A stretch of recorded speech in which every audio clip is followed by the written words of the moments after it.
Halo, ketemu lagi dengan saya Tirta Musitama di channel saya ini. Bagi para mahasiswa, Anda akan mendapatkan informasi seputar pendidikan tinggi ya, sukses hidup di perguruan tinggi, sukses kuliah dan hingga lulus gitu ya.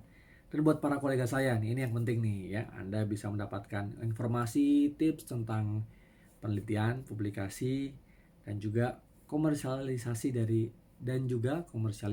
hak-hak kekayaan intelektual yang kita hasilkan dari hasil penelitian kita. Nah, kali ini saya akan membahas tentang 9 alasan kenapa dosen atau peneliti tidak publikasi. Aneh ya? Simak terus.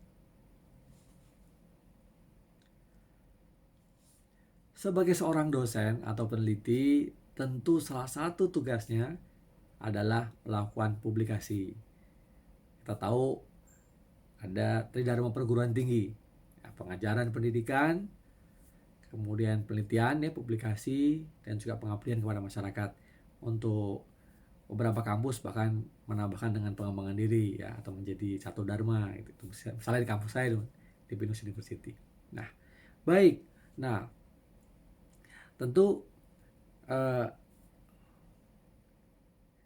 kita masih banyak menjumpai ya teman-teman kita atau mungkin banyak banyak dosen ya, peneliti di berbagai kampus itu yang tidak melakukan publikasi. Nah, saya mau coba identifikasi. Nanti kita lihat sama-sama apakah di kita juga ada alasan-alasan itu ya. Alasan yang pertama adalah sibuk, tidak punya waktu untuk melakukan publikasi. Tentu sebagai seorang dosen, peneliti punya tugas ya, mengajar, penelitian, publikasi, dan pengabdian masyarakat. Nah, kita harus membagi waktu sesuai dengan target-targetnya dan juga supaya untuk mencapai kinerja kita dengan baik. Tentu semua sudah punya proporsinya. Semua orang sibuk, ya. Semua orang punya prioritas. Tapi karena kita punya profesi dosen ini yang menghargai profesi kita, tentu adalah kita sendiri. Kita harus atur waktu. Makanya jangan pernah mengatakan bahwa saya paling sibuk sehingga tidak ada waktu untuk melakukan publikasi. Karena tanpa publikasi yang berasal dari penelitian misalnya, Anda tidak akan bisa meningkatkan karir Anda. Yang lebih parah lagi, sok sibuk. Alasan yang kedua adalah sulit saya publikasi di bidang saya. Wah, ini aneh banget ya. Kita sudah menekuni satu bidang yang kita cintai, ya kita memang passionate di situ, kita suka banget di situ, tapi kita bilang mau publikasi di bidang ini susah. Waduh, mungkin Anda salah bidang. Nah, karena apa? Karena kalau Anda menekuni bidang itu, Anda suka dan Anda tahu perkembangan ilmunya, tentu Anda akan menemukan berbagai masalah. Anda mungkin bisa mengidentifikasi permasalahan penelitian, atau Anda menemukan hal-hal baru yang kira-kira ingin diketahui. Ya.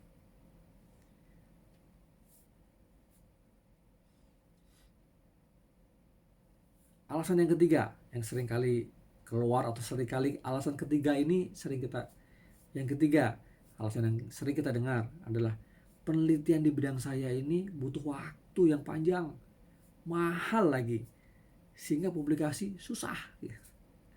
Nah, ini juga pembenaran ya, atau apa semacam apologi dari sebagian dari kita gitu, bahwa merasa bidang kita ini yang paling susah sehingga publikasi susah banget gitu.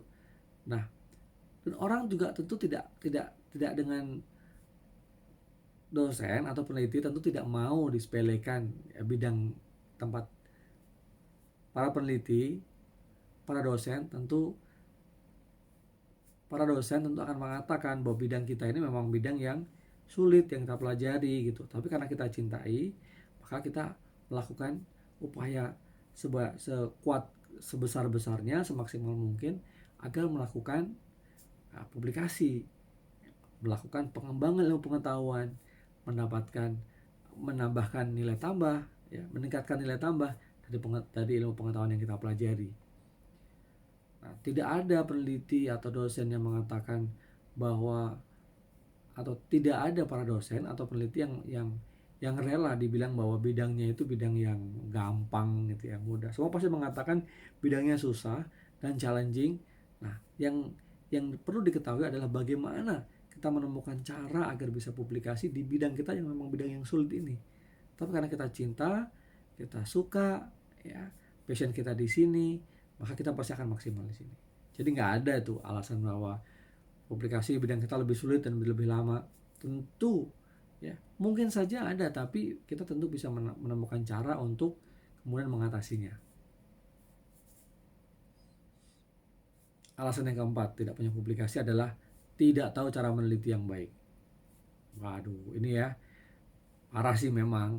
Tapi kita harus akui kalau kita memang merasa bahwa kita tidak mampu atau kita belum memiliki kemampuan yang baik dalam melakukan penelitian, tentu kita harus mengembangkan diri. Kita banyak ikut pelatihan penelitian, kita ngobrol sama orang, diskusi sama orang, kita lihat atau ikut penelitian orang dulu sebelum kita menjadi ketua peneliti misalnya. Nah, kita harus mau belajar investasi waktu, ya, tidak hanya memahami bidang kita tapi juga melengkapi tools ya, alat-alat bagaimana mungkin dari metodologi ya, tentang penelitian itu sendiri. Ya, kita harus tahu karena publikasi yang baik pasti berasal dari penelitian yang baik. Ya, ada juga publikasi yang tidak pakai penelitian ya, tapi biasanya itu lebih pada studi literatur. Itu pun juga masih harus dilengkapi dengan syarat-syarat secara metodologis tertentu yang harus dikuasai, dan itu bagian dari penelitian. Alasan yang kelima, orang tidak melakukan penelitian seringkali bilang data saya nggak bagus. Waduh ya, kenapa nggak bagus? Kenapa kalau gitu? Kenapa memilih data itu? Ya. Nah, data nggak bagus nih gimana sih? Mungkin pemilihan datanya memang tidak tepat. Kita bisa menggunakan data-data yang tersedia di publik. Kalau kita misalnya menggunakan pendekatan kuantitatif yang sifatnya banyak data yang besar, atau penelitian-penelitian yang memang seringkali menggunakan data yang secara publik sudah diakui di berbagai macam asosiasi ya, atau di berbagai macam organisasi-organisasi internasional. Data apa? Misalnya kalau dalam bisnis, data perdagangan, data foreign direct investment, data ekspor impor, di World Bank, di IMF, di WTO, semua data-data itu ada. Atau juga mungkin di berbagai macam kantor statistik ya, baik yang di negara kita maupun di luar negeri. Nah, kalau kita menggunakan data-data yang memang sudah sering digunakan orang ya secara publik dan diakui dalam karya ilmiah, tentu data itu masih data yang baik. Nah, mungkin memang challenge-nya, tantangannya adalah kalau kita mengumpulkan data sendiri, membuat satu dataset sendiri. Nah, ini memang tantangan ya. Atau kita melakukan penelitian kualitatif yang mungkin skupnya itu, rolling lingkupnya hanya kecil, sehingga tidak menarik orang untuk membaca, atau tidak menarik para editor jurnal untuk mempublikasikan karya kita ya. Tapi sebenarnya yang saya katakan bahwa tidak ada data yang tidak bagus, kecuali kalau kita tidak mencarinya atau kita tidak menggunakan data-data yang ada secara publik dan sudah sering dipakai untuk penelitian yang di bidang kita. Yang keenam, alasan kita tidak publikasi seringkali karena penelitian mahasiswa jelek atau penelitian mahasiswa gak bagus. Nah, kita memang akui merupakan satu hal yang wajar. Penelitian mahasiswa merupakan bagian dari penelitian dosen ya, penelitian payung dosen. Tapi bukan berarti penelitian kita hanya mengandalkan mahasiswa. Kitalah yang mengarahkan, kitalah yang membimbing mereka. Kemudian mahasiswa itu mengerjakan, membantu kita untuk melakukan penelitian. Karena dia kan masih mahasiswa, mereka masih mahasiswa. Kita dosennya, kita peneliti utamanya. Tentu kita harus mengarahkan mereka. Jadi jangan salahkan mahasiswa. Kalau misal penelitian dia nggak bagus ya, kembalikan kepada kita. Kita lihat diri kita sendiri bagaimana. Apa kita sudah cukup menginvestasikan teknik-teknik kita, memberikan capacity building kepada mahasiswa agar penelitian mahasiswa menjadi lebih baik. Sudahkah pernah kita mengajarkan bagaimana membuat literatur review, mencari literatur review yang baik, memberikan pengetahuan tentang metodologi, menganalisis data, dan lain-lain. Yang ketujuh, alasan tidak publikasi adalah saya tidak tahu cara menulis publikasi yang bagus. Nah, ini juga sama parahnya dengan tidak tahu cara meneliti ya. Tetapi saya bilang begini bukan berarti saya ngejek teman-teman dosen ya yang memang masih kurang kemampuan menulisnya. Tidak sama sekali, justru saya ingin mengatakan bahwa ini adalah fakta-fakta kenyataan yang seringkali muncul dalam perdebatan, dalam berdiskusi, di sesama dosen. Kenapa kamu nggak publikasi? Wah, gue nggak ngerti caranya nulis nih, gitu ya.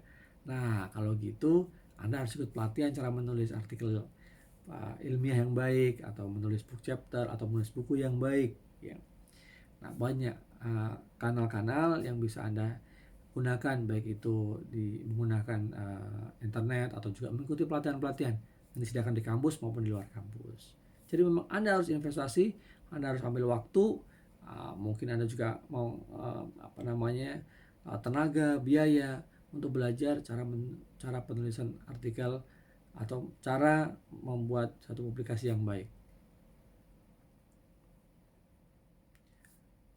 Alasan ke-8, seringkali orang tidak melakukan publikasi karena dosen saya, pembimbing saya nggak pernah ngasih tahu gimana caranya publikasi yang baik. Nah, ini memang problematik ya, pertanyaan atau kenyataan yang klasik di kita. Seringkali mungkin dosen kita dulu nih, atau pembimbing kita seringkali hanya nyuruh kita tulis aja, tapi tanpa memberikan guide.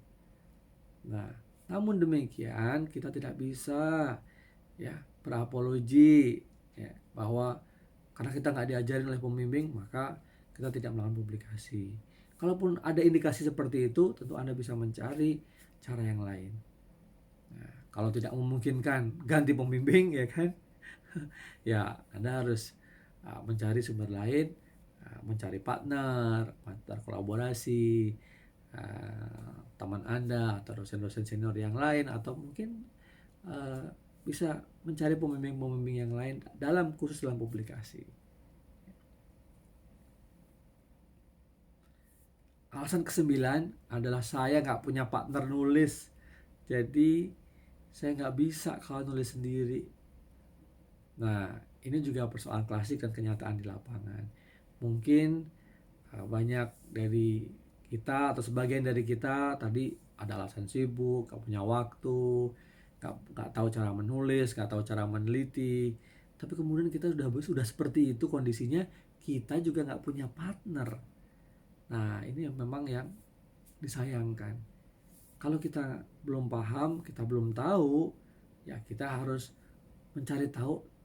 Paling mudah kita mencoba bekerja sama. Kita belajar kepada orang yang sudah bisa, menjadi bagian dari tim itu dalam penelitian mereka, atau rela dari tahap-tahap yang paling sederhana, membantu mengumpulkan literatur, membantu mendraftkan literatur review, membantu mengumpulkan data, membantu memfilter data, membersihkan data, mengolah data, nanti pelan-pelan mungkin menganalisis, memberikan interpretasi.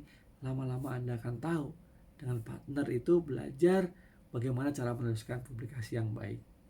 Nah, itu ya 9 alasan dosen yang mungkin yang seringkali, nah itu 9 alasan yang sering kita jumpai atau kita dengar bahwa dosen tidak melakukan publikasi.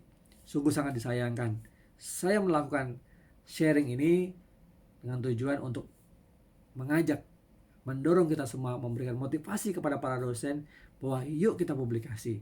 Memang ada banyak tantangan, ada 9 hal yang mungkin saya jumpai tadi di lapangan, itu alasan-alasan yang klasik. Tapi alasan-alasan klasik itu sebenarnya hanya mungkin sekedar mitos, atau kita harus hancurkan semua itu dengan kita mau yang pertama, kita nggak boleh males ya. Kalau kita merasa bahwa kita belum mampu, kita harus belajar kepada orang lain, kita mengikuti pelatihan. Yang kedua, kita harus coba terus, kerja keras, semangat terus. Kalau misalnya belum tembus, udah coba tapi masih artikel kita ditolak, kita revisi, kita cari jurnal yang lain misalnya ya. Tidak boleh menyerah. Nah, tentu yang terakhir, kita tidak boleh malas. Itu. Jadi kalau kita malas ya kita repot ya. Kalau kita malas, tentu kita tidak bisa melakukan apa-apa, sehingga kita tidak bisa mengubah nasib kita ini sebagai dosen. Nah, itu tadi 9 alasan dosen yang tidak. Itu tadi alasan. Nah, itu tadi 9 alasan dosen tidak melakukan publikasi. Mari para dosen, kawan-kawanku yang saya cintai, mengembangkan pendidikan tinggi kita dan melakukan publikasi yang baik, yang berkualitas. Semoga bermanfaat. Kalau Anda punya komentar yang lain atau Anda punya pengalaman yang lain, silahkan tuliskan komentar Anda. Kalau Anda suka, Anda melihat bahwa sharing saya ini bermanfaat, jangan lupa ya, like, subscribe, dan juga bagikan kepada teman-teman yang lain. Sukses buat kita semua, maju pendidikan tinggi Indonesia. Sampai ketemu lagi.